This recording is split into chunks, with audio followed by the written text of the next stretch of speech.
젊은 부부가 결혼을 하게 되면 아이를 낳습니다. 이 아이를 가지는 것은 참 힘든 일이지만 특별하고 다른 것과 비교할 수 없는 신비한 경험입니다. 생육하고 번성하여 땅에 충만하라는 하나님의 뜻과 같이 자녀를 낳아서 잘 양육하는 것은 하나님 안에서 귀한 사명이죠. 아이를 키우는 것, 특히 나를 닮은 아이를 키우는 것은 참 신기한 일입니다. 그래서 사람들은 아이가 태어나는 것을 기다리고 태어나면 제일 먼저 하는 일이 아이의 이름을 짓는 일입니다. 이 아이에 대한 소망과 또한 기대를 담아서 아이의 이름을 짓습니다. 여러 날 고민하기도 하죠. 여러분들의 이름에는 어떤 의미가 있는지 궁금합니다. 특별히 한국 사람들은 이름을 중요하게 생각합니다. 이름이 우리의 삶에 영향이 크다고 믿어요. 그래서 이름을 잘 짓는 학문이 발전이 됐습니다. 그게 바로 성명학이라는 학문이 우리나라에 옛날부터 있었습니다. 한자로 이제 이름을 풀면서 이게 홀수 한자인지 짝수 한자인지 그리고 음의 한자인지 양의 한자인지 뭐 이런 느낌까지 다 분석을 합니다. 그리고 이거 내가 이름을 지으면 실수할 수 있기 때문에 비싼 돈을 들여서 사람들에게 이름을 지어 달라고 합니다. 요즘은 보니까 인터넷에 장명소가 있더라고요. 그래서 제일 싼 데는 10,000원 주면 이름 지어주고 30,000원도 인터넷으로는 해줍니다. 근데 좀 잘하는 사람, 오프라인을 가게 되면 100,000원부터 시작해서 더 유명한 사람은 한 1,000,000원 한다고 합니다. 뭔가 잘 되지 않으면 이름이 문제가 있나? 그래서 이름을 바꾸는 운동선수들도 꽤 있었던 것 같습니다. 여러분, 성경에도 수많은 이름들이 나옵니다. 제가 요즘 우리 주일학생들한테 퀴즈를 내려고 생각하는데 성경에 몇 명 정도의 이름이 나올까 맞추면 내가 오늘도 상을 주겠습니다. 몇 명이 나올까? 근사치입니다. 절대로 바로 맞추기 힘들 겁니다. 몇 명이 나올까요? 성경에 몇 명이 나온다 없어요. 대략 때려 맞춰야 됩니다. 몇 명일 것 같아요? 네? 1,000명보다 많습니다. 아니 주일학교 학생들 만 명은 아닙니다. 다음 테이도 맞춰도 돼. 몇 명 정도 될 것 같습니다. 너무 시간이 많이 가면 안 되니까 한 명만 더 하고 지나가겠습니다. 몇 명일까요? 7,000 아닙니다. 산이 몇 명? 6,000도 아닙니다. K만 한 명이 다 아는 것 같습니다. K 몇 명일까? 3,000 거의 정답입니다. 성경에는 3,200명이 나옵니다. 그런데 3,000명 정도라고 봅니다. 왜 그러냐 하니까 같은 이름일 수 있고 같은 사람을 다른 이름으로 표현한 게 있기 때문에 학자들에 따라서 정확하게는 3,200명 이름이 나오는데 사실은 3,000명 정도 될 거라고 합니다. 오늘 태희가 맞췄습니다. 이게 그런 건 아닌데. 예. 하나님께서 성경에 보면 하나님께서 이름을 지어주신 분이 있습니다. 원래 아브람이라는 사람이 있었는데 하나님 아브라함이라고 이름 바꾸라고 그러죠. 야곱이라는 이름은 있었습니다. 속이는 자. 근데 하나님은 이스라엘이라는 이름으로 바꾸라고 그러죠. 하나님과 겨루 이긴 사람이라는 뜻입니다. 바울은 사울이라는 이름을 가지고 있었는데 바울이라는 작은 자라는 이름으로 바뀌기도 했습니다. 성경에 있는 인물들도 이름을 가지고 있었고 하나님이 특별히 이름을 지어주실 때는 그 이름이 대단히 좋은 이름이고 굉장히 중요한 사명을 감당하는 이름이었습니다. 하나님은 호세아에게 음란한 여자를 만나서 결혼하라고 말합니다. 창녀하고 결혼하라고 말합니다. 창녀를 결혼해가지고 회개시키라 이런 뜻이 아니었어요. 음란한 여인을 맞아서 음란한 자식들을 낳아라. 그게 호세아의 사명이었습니다. 음란한 여인을 만나 결혼하고 음란한 자식들을 낳으라. 여러분, 참 고통스러운 일입니다. 부모가 음란할지라도 자식들은 바로 자라기를 원할 텐데 하나님은 하나님의 사랑하시는 호세아, 믿음의 사람 호세아를 창녀하고 결혼하게 하고 그리고 자녀들을 형편없는 음란한 자녀들을 낳으라고 말씀하고 계신 것입니다. 부모가 아이를 낳아서 고민하고 상의하면서 아이의 이름을 짓는 그 즐거움이 호세아의 부부에게는 허락되지 않았습니다. 하나님은 그 자녀들의 이름을 모두 하나님이 정한 대로 짓게 하셨습니다. 그들이 처음 낳은 아들의 이름은 이스르엘입니다. 이스르엘.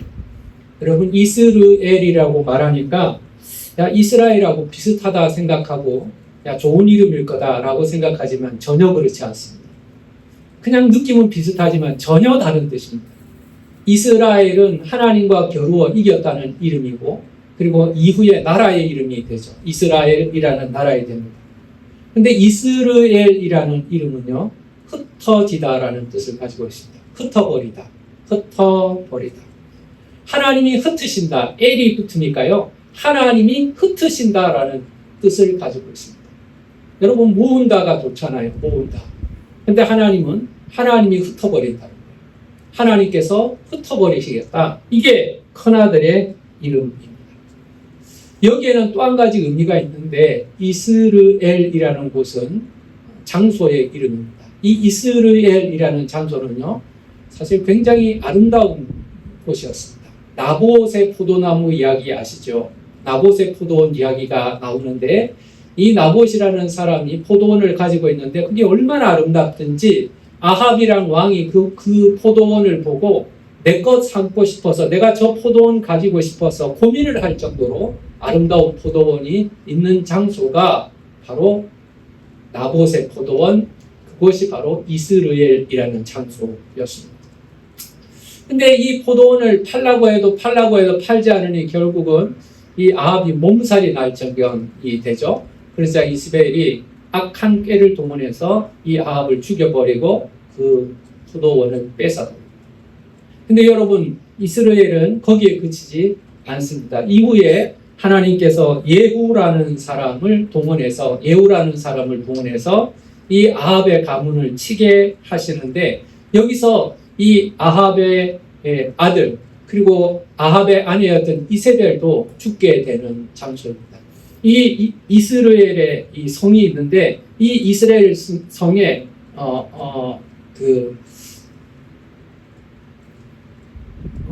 이세벨이 숨어 있었습니다. 예후가 가서 여기 이세벨이 있지, 이세벨 여기 있는 사람들 중에 내 편 들 사람은 저 이세벨을 밖으로 던지라 그렇게 말합니다. 그러니까 이세벨과 같이 있었던 내시들이요, 이세벨을 성 밖으로 집어 던집니다. 이세벨이 성 밖에 떨어져 죽습니다. 그러자 거기 있던 개들이 달라 들어가서 시체를 다 뜯어먹어버립니다. 그래서 수습을 하려고 보니까 뼈 조각 외에는 남지 않았던 곳이 바로 이스라엘입니다. 여러분, 이처럼 이스라엘이라는 곳은 아름다운 곳이지만 비극적 사건이 자꾸 일어난 곳이었습니다. 우리나라도 비극적 사건이 일어나면 이름을 바꿔버리고 하죠. 여러분, 지금은 일이라는 도시가 없습니다. 저는 일이라는 도시를 기억하는 것은 거기에 한국 가약을 만들어서 열차에 싣고 있다가 그 열차가 폭발하는 바람에 그 역 전체가 다 날아가 버렸습니다. 그 유명한 1위 역 폭발 사건입니다. 그리고 나서 행정 통합이 이루어지면서 1위라는 도시는 없어집니다. 익산에 포함해 되어 버렸습니다. 그래서 1위는 없습니다. 1위 하면 폭발 사건, 사람들은 그것만 기억합니다.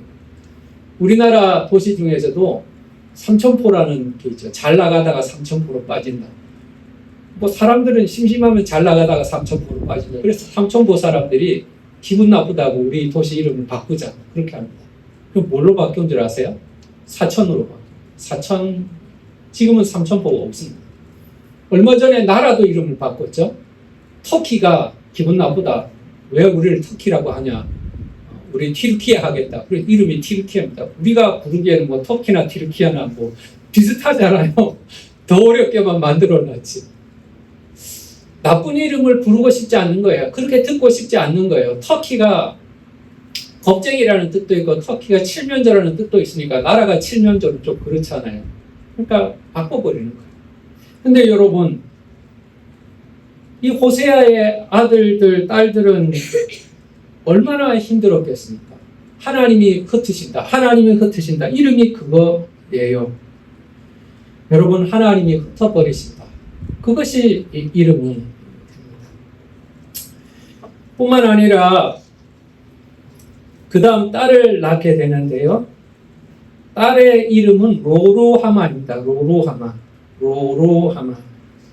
딸을 낳았으니까 딸은 이름을 좀 이쁘게 지어야 하잖아요. 한국 사람들도 남자 이름, 여자 이름이 있듯이 이스라엘도 남자 이름, 여자 이름이 있습니다. 근데 로로하마라는 뜻은 뭐냐니까 로가 부정사입니다. 노예요, 노. 사랑받지 못하는 사람이라는 뜻입니다. 아니, 딸의 이름이 사랑받지 못하는 사람이 뭐예요? 버림받은 사람, 뭐 소방맞은 사람, 그런 뜻인 거예요. 하나님께서 호세아한테 말합니다. 너 딸 낳았지? 너 딸 이름을 사랑받지 못하는 사람이라고 지어라. 그렇게 말합니다. 기가 막힙니다. 호세아는 그렇게 이름을 짓습니다. 로로하마는 이스라엘에 대한 하나님의 마음을 표현하는 것이었습니다. 왜 이렇게 하라고 했냐니까 6절을 보면 내가 다시는 이스라엘 족속을 긍휼히 여겨서 용서하지 않을 것이니라. 내가 다시는 너희들 용서 안 할 거야. 너희들을 다시는 긍휼을 베풀지 않을 거야. 이스라엘이 타락하고 하나님의 언약을 버리고 우상 숭배하고 있고 하나님께 돌아오지 않고 하나님의 사랑을 거절하는 것에 대해서, 하나님의 사랑이 거절된 것에 대해서 하나님도 이렇게 말씀하십니다. 나도 너희들을 사랑하지 않을 거야. 너희들은 사랑받지 못하는 자가 될 거다. 이것이 바로 로루하마의 말씀입니다. 여러분, 이게 얼마나 무서운 일인지 모릅니다. 하나님이 더 이상 사랑하지 않는다. 이 말이 얼마나 무서운 말입니까? 우리가 아무렇게나 살아도, 무슨 일을 해도, 아무 말이나 해도 하나님이 나를 사랑할 것이라고 우리는 착각하고 있어요. 나는 내 행위에 대해서 별로 돌아보지 않아요. 다른 사람이 나한테 하는 게 중요하고 하나님이 나한테 하는 게 중요하지, 나는 내가 어떻게 살고 있는지를 잘 몰라요. 사실 나도 그렇고 여러분도 그렇고요.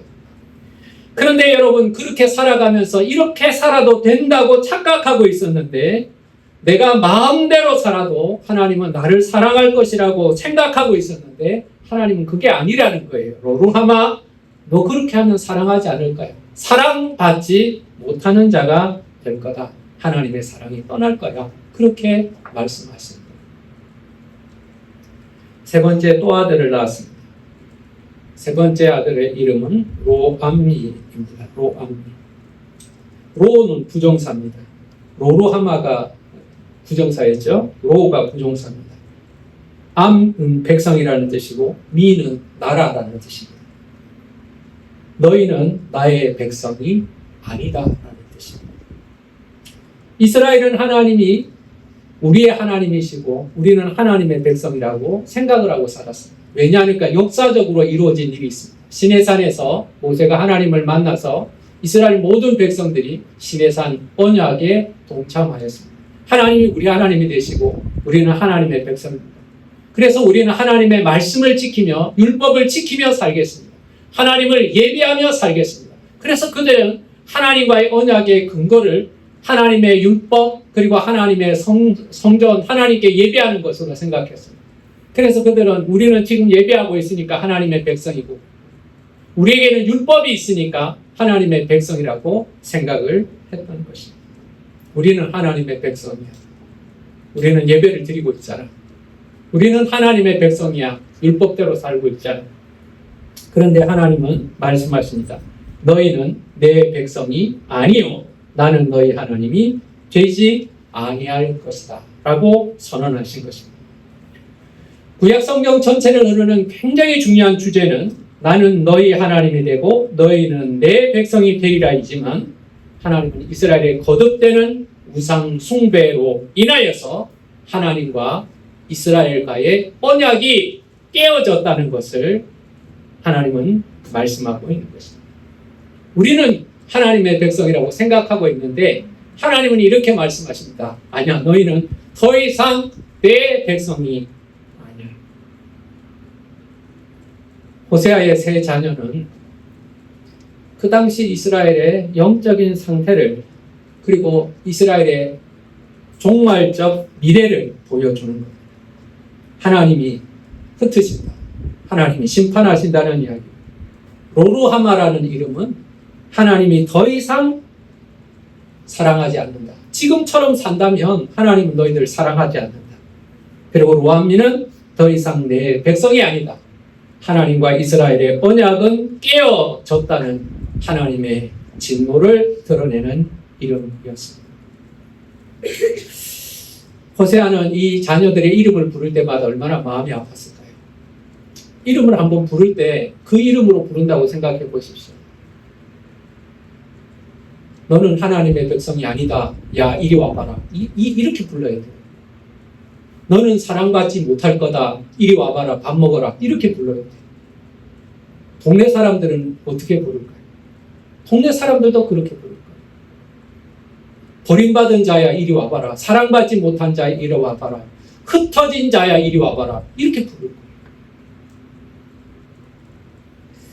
호세아의 세 자녀는 얼마나 괴로웠을까요?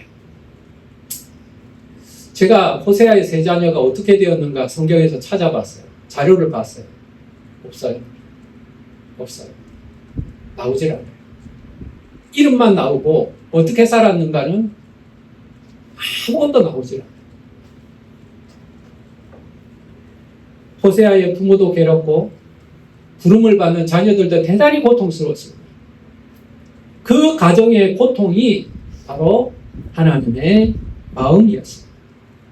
타락한 이스라엘이 어떠한 상태인지를 보여주는 하나님의 마음을 그 세 자녀의 이름으로 표현하신 것입니다.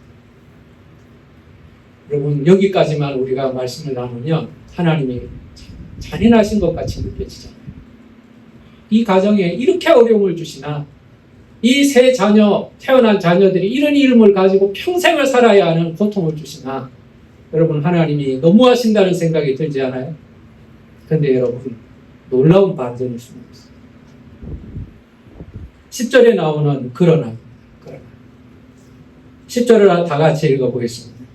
그러나 이스라엘 자손의 수가 바닷가의 모래같이 되어서 헤아릴 수도 없고 셀 수도 없을 것이며, 전에 그들에게 이르기를 너희는 내 백성이 아니라 한 그곳에서 그에게 이르기를 너희는 살아계신 하나님의 아들들이라 할 것이니라. 여러분, 하나님께서 세 자녀를 통해서 이스라엘을 흩으시고 너희들은 사랑받지 못할 것이고 너희는 내 백성이 아니라고 하셨는데 다시 하나님의 아들이라 부를 것이라. 바다의 모래와 같이 많아질 것이라는 것입니다. 이게 무슨 이야기입니까? 이스라엘은 분명히 타락했고 언약은 깨어졌고 멸망은 예고되었습니다. 실제로 그렇게 될 것입니다. 그러나 하나님의 그러나가 남아있습니다. 이스라엘은 멸망당할 만한 일을 했음에도 불구하고 하나님은 다시 회복시키겠다고 작정하신 것입니다. 너희가 나를 버렸으나 심판받아 멸망당하는 것이 마땅하나 그러나 나는 너희를 버리지 않을 것이다. 그러나 너희는 살릴 것이다. 여러분, 하나님의 의지를 그러나로 표현하고 계신 것입니다. 여러분, 왜 그러나 이렇게 바꾸실까요? 그러나의 은혜가 왜 임할 수 있는 걸까? 이스라엘 백성들이 갑자기 회개를 했을까요? 갑자기 하나님 앞에 자격을 갖출 수 있었던 것도 아닙니다. 호세아 선지자가 증언하는 회복의 원인은 100% 하나님 쪽에 있습니다. 그 회복의 원인은 인간의 의지나 노력이나 공로가 아니라 하나님의 자비와 은혜 때문입니다. 하나님의 은혜, 하나님의 긍휼하심 때문에 그러나의 은혜가 임하게 된 것입니다. 이스라엘은 모두 죄를 범하였고 이스라엘은 모두 하나님의 진노의 대상이었어. 멸망할 수밖에 없지만 그러나 멸망당할 이스라엘을 하나님은 긍휼히 여기셔서 심판의 대상에서 회복의 대상으로 바꾸어 주신 것입니다. 이 놀라운 그러나의 은혜는 이후에 십자가에서 이루어집니다. 로암리, 내 백성이 아니었던 우리가, 죄의 종되었던 우리가 예수 그리스도께서 십자가에서 피 흘려 죽으심으로 말미암아 우리의 죄를 대신 지불하시고 죄 용서하여 주심으로 말미암아 하나님의 자녀가 되고 하나님의 아들이라고 부름을 받게 되었다는 사실입니다. 하나님의 백성이 아니었는데 그러나의 은혜가 십자가에 임하여서 우리를 위한 예수 그리스도의 대속의 보혈로 말미암아 우리가 하나님의 자녀가 되는 은혜를 잊게 된 것입니다. 하나님은 마음이 급합니다. 이스라엘은 영적으로 마비가 되었습니다.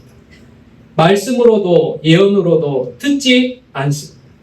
그래서 하나님은 호세아라는 사람을 통해서 그 세 자녀의 특별한 이름을 통하여 이스라엘의 상태, 이스라엘의 멸망을 경고하고 계신 것입니다. 그대로 살면 망한다. 우리는 역사를 알고 있습니다. 실제로 이스라엘 백성들은 하나님의 경고를 무시하고 흩어지는 백성이 되죠. 이스라엘은 바벨론의 포로 생활을 하게 됩니다. 그러나 이스라엘에게는 그러나의 은혜가 남아 있습니다. 하나님을 사랑하지 못하고 하나님을 부끄럽게 하였고 하나님이 주신 사명에 충실하지 못하여서 하나님을 부끄럽게 한 백성이지만 그러나 하나님은 그들을 포기하지 아니하시고 다시 부르시고 하나님의 자녀라 부름받게 하셨다는 사실을 여러분 기억하시기를 간절히 바랍니다. 제가 좋아하는 가스펠 송 가사가 참 좋아서 여러분과 나누려고 합니다. 송명희라는 장애인 시인이 있잖아요. 그리고 신상우라는 작곡가가 있습니다. 신상우라는 분은 나이가 많지 않은데 작년에 돌아가셨어요. 굉장히 좋은 곡을 많이 썼던 분인데 그분은 이렇게 송명희 시인이 이렇게 말합니다. 내가 나를 떠나가도 그래도 나는 너를 떠나지 않으며 내가 나를 버려도 그래도 나는 너를 버리지 아니하리라. 내가 나를 사랑하지 않아도 그래도 나는 너를 사랑하며 내가 지은 죄 많으나 그래도 나는 너를 용서하리라. 내가 천하고 미련하나 그래도 나는 너를 받으리라. 내가 천하고 미련하나 나는 너를 받으리라. 사랑하는 여러분, 호세아를 통하여서 이스라엘의 영적 상태를 경고하시고 심판을 경고하고 계십니다. 멸망하여 마땅한 이스라엘을 향하여 하나님은 그들을 돌아오라고 안타깝게 새 자녀의 이름에 경고하고 계십니다. 이스라엘은 멸망당하는 것이 마땅하지만 그러나의 은혜가 예비되어 있다는 사실을 또한 기억하시길 바랍니다.